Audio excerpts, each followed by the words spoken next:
जिंदगी में हर इंसान चाहता है कि लोग उसकी इज्जत करें, उसकी बात सुनी जाए, उसकी मौजूदगी मायने रखे। लेकिन सच क्या है, कुछ लोग कमरे में आते ही नोटिस हो जाते हैं और कुछ लोग सालों साथ रहने के बाद भी हल्के में ले लिए जाते हैं। क्यों? क्या ये किस्मत है? क्या ये पैसा है? या फिर कोई छुपा हुआ मनोवैज्ञानिक खेल?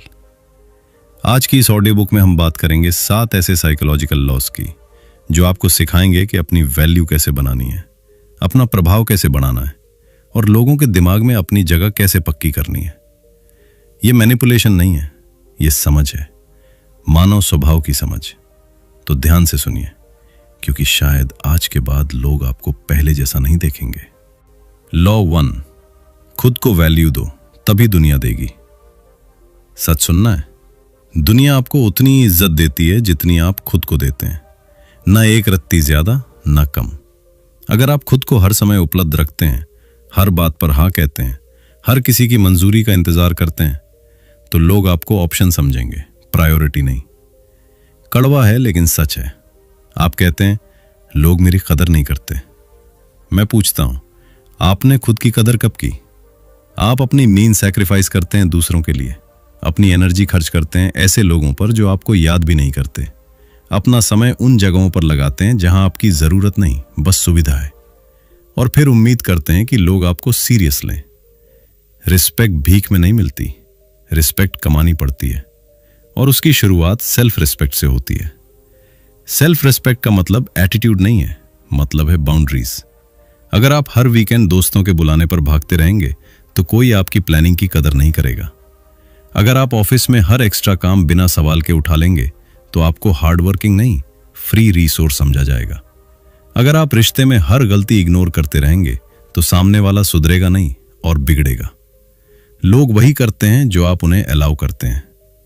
आज से नियम बदलो, हर बात पर तुरंत जवाब देना बंद करो, हर रिक्वेस्ट पर हां कहना बंद करो, हर जगह खुद को साबित करना बंद करो। जो सच में आपको वैल्यू करेगा वो आपकी बाउंड्रीज समझेगा, जो नहीं करेगा उसका जाना ही बेहतर है।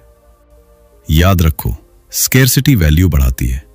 जो हमेशा मिलता है उसकी आदत पड़ जाती है, जो सीमित है उसकी कदर होती है। खुद को इतना सस्ता मत बनाओ कि लोग आपकी मौजूदगी को नॉर्मल समझ लें।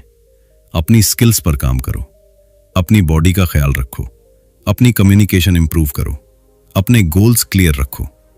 जब आप अंदर से मजबूत होते हो तो बाहर से वैलिडेशन की जरूरत कम हो जाती है, और जैसे ही आप वैलिडेशन मांगना बंद करते हो, लोग आपको वैलिडेट करना शुरू कर देते हैं। ये दुनिया सिग्नल्स पढ़ती है। अगर आपका सिग्नल है मैं बस खुश करना चाहता हूं, तो दुनिया आपको इस्तेमाल करेगी। अगर आपका सिग्नल है मेरा समय कीमती है, मेरी एनर्जी सीमित है, तो दुनिया रुक कर सोचेगी। खुद को वैल्यू देना ईगो नहीं है, यह सर्वाइवल स्किल है। आज से तय करो, मैं अपनी एनर्जी सोच समझकर खर्च करूंगा। मैं वहां इन्वेस्ट करूंगा जहां रिटर्न मिले। मैं अपनी सीमाएं तय करूंगा और उन्हें तोड़ने नहीं दूंगा। जब आप खुद को सीरियस लेते हैं, दुनिया आपको हल्के में लेना बंद कर देती है, और यही पहला नियम है पावर का। लॉ 2, अपने इरादे सबको मत बताओ। एक कड़वा सच सुनो, जैसे ही तुम अपने बड़े इरादे लोगों को बताना शुरू करते हो, तुम्हारी आधी ताकत वहीं खत्म हो जाती है। हर सपना तालियों के लिए नहीं होता। कुछ सपने चुपचाप पाले जाते हैं और सही समय पे धमाका करते हैं। लोग कहते हैं मैं ट्रांसपेरेंसी में बिलीव करता हूं। ठीक है, लेकिन हर चीज सबको बताना समझदारी नहीं, मासूमियत है। दुनिया में 3 तरह के लोग होते हैं। पहले, जो सच में तुम्हारा भला चाहते हैं। दूसरे, जिन्हें फर्क नहीं पड़ता। तीसरे, जो मुस्कुराकर तुम्हें गिरते देखना चाहते हैं। समस्या यह है कि तुम पहचान नहीं पाते कौन कौन है, और फिर अपनी पूरी स्ट्रैटेजी सबके सामने खोल देते हो। जब तुम कहते हो मैं बड़ा बिजनेस शुरू करने वाला हूं, मैं जॉब छोड़कर कुछ बड़ा करने जा रहा हूं, मैं अगले साल करोड़पति बनूंगा, तो 2 चीजें होती हैं। पहली, लोग तुम्हें डाउट करने लगते हैं। वे तुम्हारी कमजोरियां गिनाते हैं, तुम्हें बताते हैं कि क्यों ये पॉसिबल नहीं है। धीरे धीरे उनका डर तुम्हारे दिमाग में जगह बना लेता है। दूसरी, तुम्हारा दिमाग फेक सेटिस्फैक्शन महसूस करने लगता है। रिसर्च कहती है कि जब हम अपने गोल्स अनाउंस करते हैं तो दिमाग को ऐसा लगता है जैसे हमने कुछ अचीव कर लिया, और फिर मेहनत की भूख कम हो जाती है।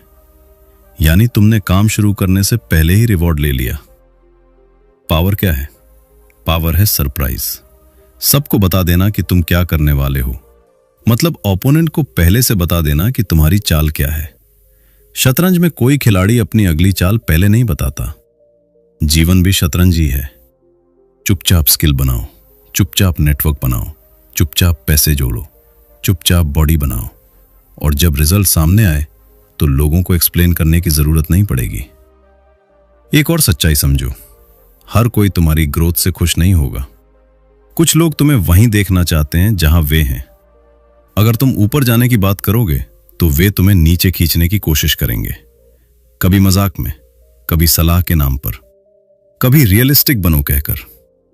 इसलिए बोलना कम करो, करना ज्यादा। जब तुम कम बोलते हो लोग तुम्हें अंडर एस्टिमेट करते हैं, और अंडर एस्टिमेट किया गया व्यक्ति सबसे खतरनाक होता है।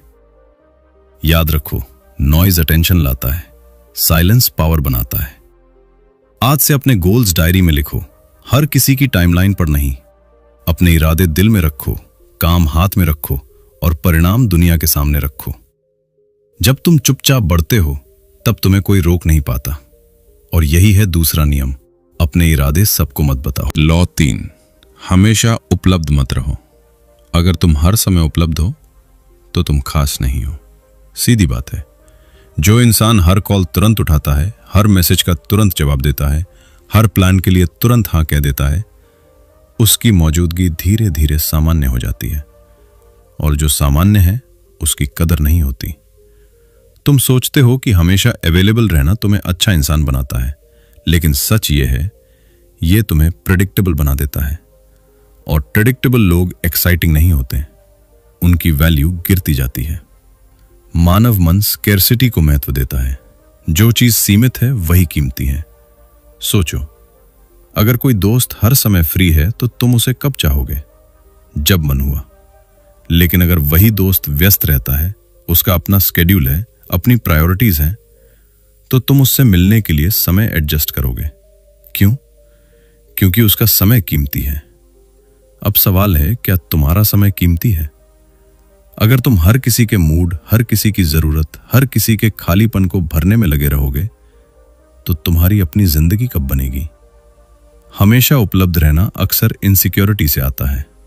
तुम डरते हो कि अगर तुमने मना किया तो लोग दूर हो जाएंगे। अगर तुमने रिप्लाई देर से किया तो वे नाराज हो जाएंगे। अगर तुमने खुद को प्रायोरिटाइज किया तो तुम्हें सेल्फिश कहा जाएगा। सुनो, जो तुम्हें सिर्फ इसलिए छोड़ दे क्योंकि तुम हर समय अवेलेबल नहीं हो, वो तुम्हें कभी वैल्यू नहीं करता था। बाउंड्रीज एटीट्यूड नहीं है, बाउंड्रीज सेल्फ रिस्पेक्ट है। आज से कुछ नियम बनाओ। हर कॉल तुरंत उठाना जरूरी नहीं, हर मैसेज का इंस्टेंट जवाब देना जरूरी नहीं, हर इनवाइट एक्सेप्ट करना जरूरी नहीं। तुम्हारी एनर्जी अनलिमिटेड नहीं है, तुम्हारा समय अनलिमिटेड नहीं है। अगर तुम अपनी जिंदगी में फोकस बनाना चाहते हो तो डिस्ट्रैक्शंस को फिल्टर करना सीखो। हमेशा उपलब्ध रहने से लोग तुम्हें डिफॉल्ट ऑप्शन बना देते हैं, लेकिन जब तुम सिलेक्टिव होते हो तो लोग तुम्हें इंटेंशनल चॉइस बनाते हैं। यह दूरी घमंड नहीं है, यह मैच्योरिटी है। अपनी प्रायोरिटीज तय करो, अपना रूटीन बनाओ, अपनी ग्रोथ पर समय दो। और जब कोई तुम्हें कहे तुम पहले जैसे अवेलेबल नहीं रहे, तो मुस्कुराओ, क्योंकि इसका मतलब है कि तुम इवॉल्व हो रहे हो। याद रखो, तुम्हारी प्रेजेंस तब पावरफुल बनती है जब तुम्हारी एब्सेंस महसूस की जाती है। हर जगह मत रहो, हर समय मत रहो, हर किसी के लिए मत रहो, पहले अपने लिए रहो। यही तीसरा नियम है, हमेशा उपलब्ध मत रहो। Law 4, social intelligence. लोगों को पढ़ना सीखो। अगर तुम लोगों को समझ नहीं सकते तो तुम कभी उन पे असर नहीं डाल सकते। इतना साफ नियम है। जिंदगी सिर्फ इस बात से नहीं चलती कि तुम क्या जानते हो, जिंदगी इस बात से चलती है कि तुम सामने वाले को कितना समझते हो। सोशल इंटेलिजेंस मतलब लोग क्या बोल रहे हैं उससे ज्यादा यह समझना कि वे क्या छिपा रहे हैं।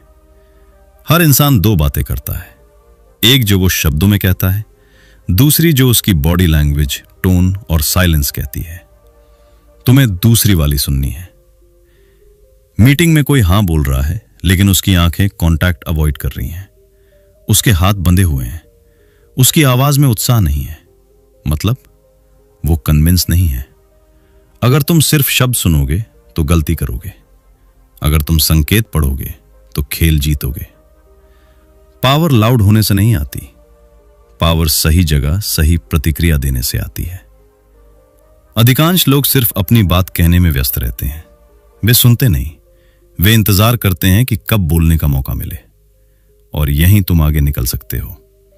जब तुम किसी की बात सच में सुनते हो, बीच में टोके बिना, अपने ईगो को साइड रखकर, तो सामने वाला खुद को इंपॉर्टेंट महसूस करता है, और जो व्यक्ति तुम्हें समझता है उसे लोग नेचुरली वैल्यू देते हैं। सोशल इंटेलिजेंस का एक और पहलू है इमोशनल कंट्रोल। अगर कोई तुम्हें प्रोवोक करे और तुम तुरंत रिएक्ट कर दो तो तुम कंट्रोल खो देते हो। लेकिन अगर तुम काम रहो, ऑब्जर्व करो और सोच समझ कर जवाब दो तो तुम पावर में हो। याद रखो, जो रिएक्ट करता है वो कंट्रोल्ड होता है, जो रिस्पॉन्ड करता है वो कंट्रोलिंग होता है। लोगों की जरूरतें पहचानो। कुछ लोग रिकॉग्निशन चाहते हैं, कुछ सिक्योरिटी, कुछ सिर्फ अटेंशन। अगर तुम समझ गए कि सामने वाले को क्या चाहिए तो तुम उसके साथ सही तरीके से डील कर सकते हो। यह मैनिपुलेशन नहीं है, यह अवेयरनेस है। एक सिंपल अभ्यास करो। अगली बार जब किसी से मिलो तो खुद के बारे में कम बोलो, उसे ऑब्जर्व करो। उसका पोस्चर कैसा है, वो कितनी तेज बोल रहा है, क्या वो नर्वस है या डोमिनेंट, क्या वो अप्रूवल ढूंढ रहा है या कंट्रोल। धीरे धीरे तुम पैटर्न्स पहचानने लगोगे, और जैसे ही तुम पैटर्न समझते हो, लोग प्रेडिक्टेबल हो जाते हैं। जो व्यक्ति लोगों को पढ़ सकता है वो सिचुएशन को संभाल सकता है। यही असली एज है। ज्ञान तुम्हें स्मार्ट बनाता है, लेकिन सोशल इंटेलिजेंस तुम्हें पावरफुल बनाती है। कम बोलो, ज्यादा देखो, ध्यान से सुनो। लोग अपने बारे में बहुत कुछ बता देते हैं, बस तुम्हें सीखना है पढ़ना। लॉ 5, कॉन्फिडेंस सबसे बड़ा हथियार है। दुनिया टैलेंट से ज्यादा कॉन्फिडेंस को फॉलो करती है। कड़वा सच है। दो लोग एक ही बात बोलते हैं, एक हिचकिचाकर नीचे देखते हुए, दूसरा सीधी नजर स्टेडी आवाज में। लोग किसकी मानेंगे? जिसे खुद पर भरोसा है। कॉन्फिडेंस का मतलब परफेक्ट होना नहीं है, मतलब है डाउट के बावजूद खड़े रहना। ज्यादातर लोग केपेबल नहीं इसलिए नहीं रुकते, वे रुकते हैं क्योंकि उन्हें लगता है कि वे केपेबल नहीं है। और दुनिया आपके अंदर झांककर सच्चाई नहीं देखती, वो वही मानती है जो आप दिखाते हैं। अगर आपकी बॉडी लैंग्वेज कमजोर है, आवाज कांपती है, शब्द टूटते हैं, तो मैसेज आधा मर जाता है। कॉन्फिडेंस कम्युनिकेशन को एम्पलीफाई करता है। एक एवरेज आइडिया भी स्ट्रांग लग सकता है अगर उसे कॉन्फिडेंस से पेश किया जाए, और एक ब्रिलियंट आइडिया भी कमजोर लगेगा अगर बोलने वाला खुद अनश्योर हो। लेकिन यहां एक और सच्चाई है, कॉन्फिडेंस बाहर से नहीं आता, वो प्रिपरेशन से आता है। जिसने मेहनत की है, जिसने प्रैक्टिस की है, जिसने खुद को इंप्रूव किया है, उसे फेक कॉन्फिडेंस की जरूरत नहीं पड़ती, वो नेचुरली काम रहता है। कॉन्फिडेंस का दूसरा नाम है सर्टेनिटी। जब आप खुद को एक्सेप्ट कर लेते हैं, अपनी कमियां, अपनी ताकतें, तो आप कंपैरिजन छोड़ देते हैं, और कंपैरिजन खत्म तो इनसिक्योरिटी खत्म। लोग अक्सर कहते हैं पहले कॉन्फिडेंस आएगा फिर एक्शन लूंगा। गलत, पहले एक्शन लो, कॉन्फिडेंस पीछे पीछे आएगा। पहली बार पब्लिक में बोलना अनकंफर्टेबल होगा, पहली बार नेगोशिएशन करते समय डर लगेगा, पहली बार ना कहना मुश्किल होगा, लेकिन हर बार जब आप डर के बावजूद खड़े होते हो, आपका कॉन्फिडेंस मसल मजबूत होता है, और एक दिन वही डर आपको कंट्रोल नहीं करेगा। याद रखो, कॉन्फिडेंस एरोगेंस नहीं है। एरोगेंस इनसिक्योरिटी छुपाने का तरीका है। रियल कॉन्फिडेंस शांत होता है, वो चिल्लाता नहीं, वो प्रूफ करने में नहीं लगा रहता, वो बस मौजूद रहता है। आज से 3 चीजें शुरू करो। सीधे खड़े हो, धीरे और स्पष्ट बोलो, और बोलते समय आंखों में देखो। छोटे बदलाव बड़ा असर डालते हैं। तुम्हारी आवाज तुम्हारी पहचान है, तुम्हारा पोस्ट्योर तुम्हारा स्टेटमेंट है, तुम्हारी प्रेजेंस तुम्हारी रेपुटेशन है। जब तुम खुद पर विश्वास करते हो तो लोग रीजन ढूंढते हैं तुम पर विश्वास करने का, और जब तुम खुद पर डाउट करते हो तो लोग रीजन ढूंढते हैं तुम्हें इग्नोर करने का। चुनाव तुम्हारा है। कॉन्फिडेंस कोई लग्जरी नहीं है, यह सर्वाइवल टूल है। और याद रखो, अगर तुम्हें खुद पर भरोसा नहीं तो दुनिया क्यों करेगी।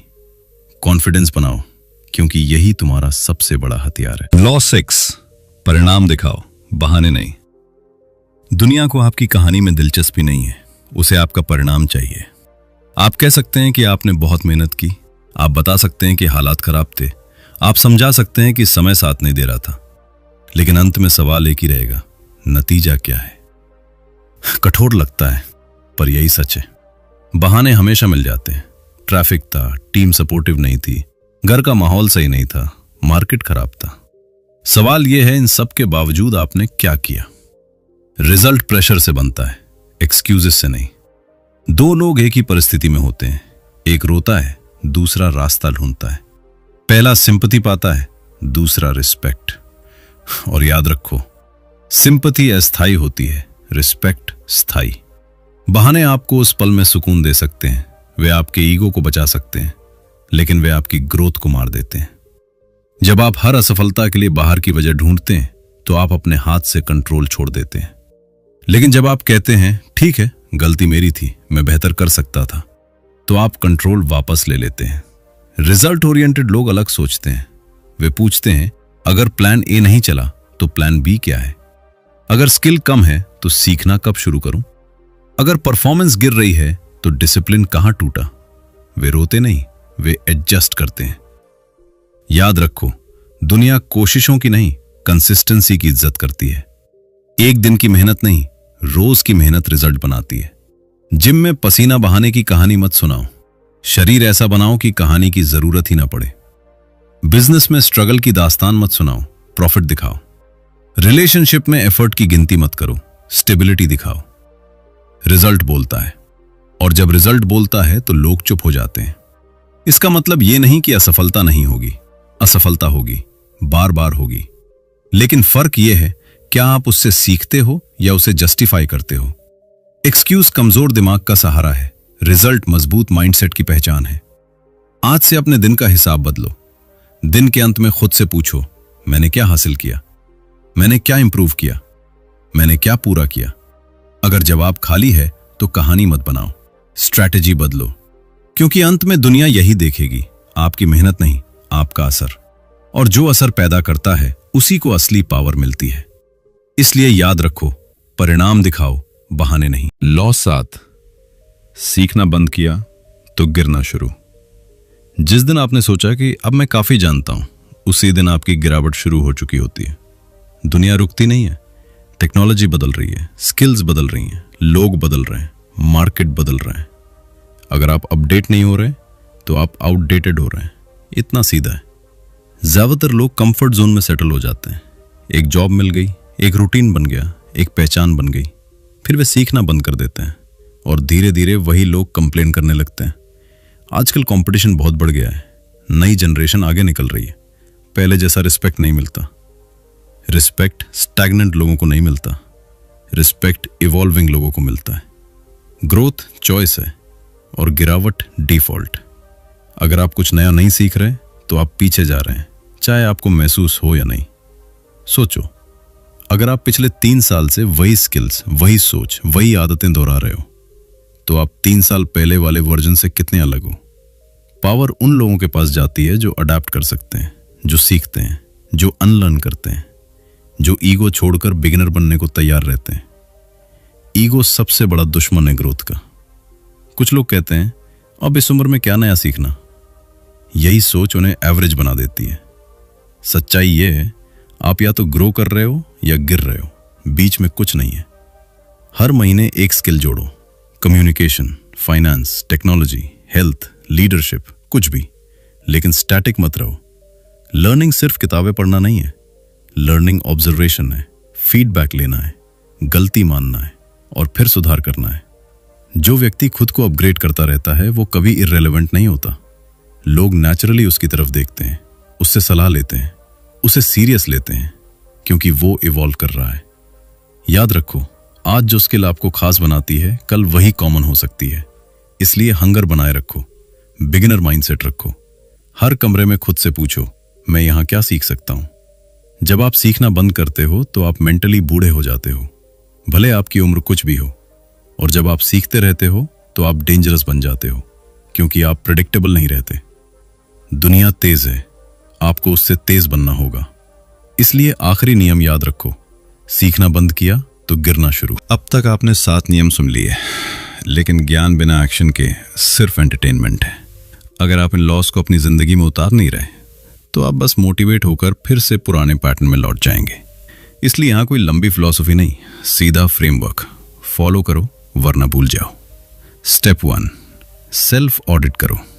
एक कागज लो और लिखो, लोग आपको कहां लाइटली लेते हैं, आप कहां ना नहीं बोल पाते, आप किस चीज के बारे में बहुत बोलते हैं लेकिन करते कम है, आपकी कौन सी स्किल पिछले 1 साल में नहीं बढ़ी। सच लिखो, ईगो साइड में रखो। जब तक प्रॉब्लम साफ नहीं दिखेगी, स्ट्रैटेजी काम नहीं करेगी। Step 2, 30 day power reset. अगले 30 दिन एक्सपेरिमेंट की तरह जियो। रूल 1, हर रिक्वेस्ट पर तुरंत जवाब मत दो, सोच कर जवाब दो। रूल 2, अपने बड़े गोल्स किसी को मत बताओ, सिर्फ एग्जीक्यूशन पर ध्यान दो। रूल 3, हर दिन 45 मिनट स्किल डेवलपमेंट के लिए फिक्स करो, नो एक्सक्यूज। रूल 4, दिन के अंत में खुद से पूछो, आज टैंजिबल रिजल्ट क्या निकला। अगर जवाब कुछ नहीं है तो कल का प्लान मजबूत बनाओ। Step 3, energy management. Power energy से बनती है। अपनी एनर्जी 3 जगह इन्वेस्ट करो। 1, हेल्थ, 2, स्किल, 3, नेटवर्क, बाकी नॉइज है। लेट नाइट स्क्रोलिंग बंद करो, बेकार डिबेट्स बंद करो, उन लोगों से दूरी बनाओ जो सिर्फ कंप्लेन करते हैं। आपकी सर्कल आपकी सीलिंग तय करती है। Step 4, weekly review. हर हफ्ते 20 मिनट निकालो, खुद से पूछो, क्या लोग मुझे ज्यादा सीरियस लेने लगे हैं? क्या मेरी कम्युनिकेशन बेटर हुई है? क्या मैं कम अवेलेबल और ज्यादा फोकस्ड हूं? क्या मेरे रिजल्ट्स दिख रहे हैं? अगर नहीं तो ब्लेम मत करो, एडजस्ट करो। Step 5, identity shift. सबसे बड़ा बदलाव बिहेवियर नहीं, आइडेंटिटी में होता है। खुद से कहना शुरू करो, मैं डिसिप्लिन्ड हूं, मैं अपने समय की कदर करता हूं, मैं रिजल्ट ड्रिवन हूं, मैं लगातार सीखने वाला इंसान हूं। जब आइडेंटिटी बदलती है तो एक्शंस खुद अलाइन हो जाते हैं। कोई मैजिक ट्रिक नहीं है, कोई ओवरनाइट ट्रांसफॉर्मेशन नहीं है, लेकिन 90 दिन डिसिप्लिन तरीके से ये फ्रेमवर्क फॉलो कर लिया तो लोग फर्क नोटिस करेंगे, और सबसे पहले फर्क आप नोटिस करेंगे। याद रखो, वैल्यू डिमांड करने से नहीं मिलती, स्ट्रक्चर बनाने से मिलती है। रिस्पेक्ट समझाने से नहीं मिलता, कंसिस्टेंसी से मिलता है। अब फैसला आपका है, सिर्फ सुनना है या लागू भी करना है। अगर आपको यह ऑडियो बुक पसंद आई हो तो इसे शेयर कीजिए किसी ऐसे व्यक्ति के साथ जिसे अपनी वैल्यू बनानी है। चैनल को सब्सक्राइब कीजिए और कमेंट में लिखिए आप इन 7 लॉज में से कौन सा आज से लागू करने वाले हैं। मैं मिलूंगा आपसे अगली ऑडियो बुक में। तब तक याद रखिए, आपकी वैल्यू उतनी ही है जितनी आप खुद मानते हैं। धन्यवाद।